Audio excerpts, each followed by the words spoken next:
Turkey is making significant strides in its discussions with the United States regarding a major program to acquire new F-16 and upgrade its older fleet, as reported by Greek media closely monitoring the process. According to Western analysts, Turkey is looking to cut costs due to financial constraints, all while pushing for more industrial advantages, as highlighted by Bloomberg. Ankara appears to be negotiating a deal that involves purchasing fewer F-16 upgrade kits and reduced munitions.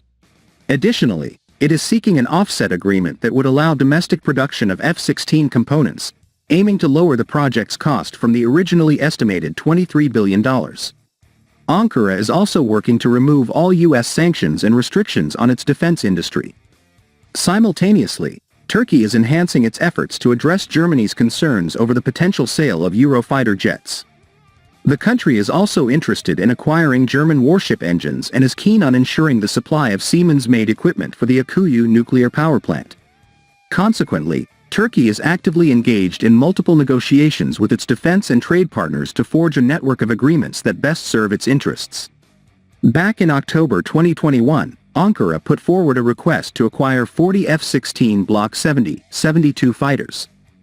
The goal was to replace the aging fleet of F-4E Phantoms and included 79 modernization kits to upgrade older F-16 to a similar standard.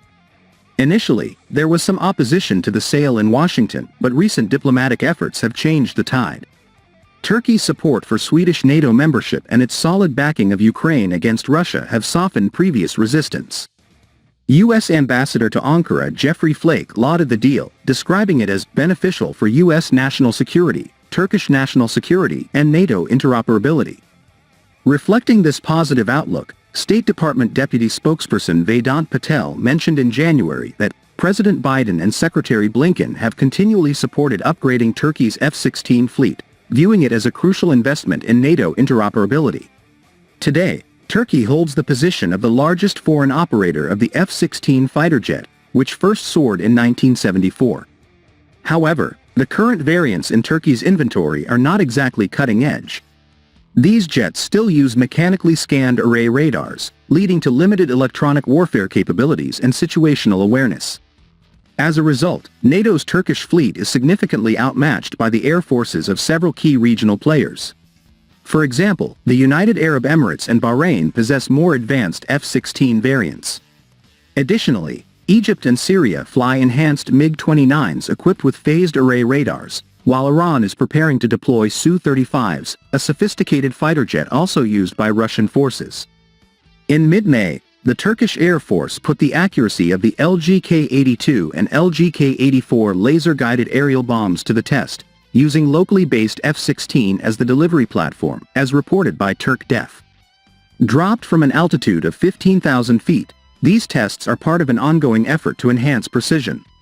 An interesting aspect of these trials is the use of F-16 fighters upgraded with a new Turkish mission computer, thanks to the domestic Özgür program. This year, the Özgür program achieved a major milestone with the successful integration of the Murad AESA radar. This advanced radar enhances the aircraft's capabilities, enabling effective airborne air-to-air, air-to-ground, SAR, and electronic warfare functionalities. Developed by Aselsan, the LGK-82 and LGK-84 are state-of-the-art laser guidance kits designed to boost the precision of conventional bombs. These kits transform unguided munitions into precision-guided weapons by adding crucial laser guidance components. These guidance kits are attached to the front of standard Mk-82 and Mk-84 bombs. The LGK-82 is designed for the 500-pound Mk-82 bomb, while the LGK-84 fits the 2,000-pound Mk-84 bomb.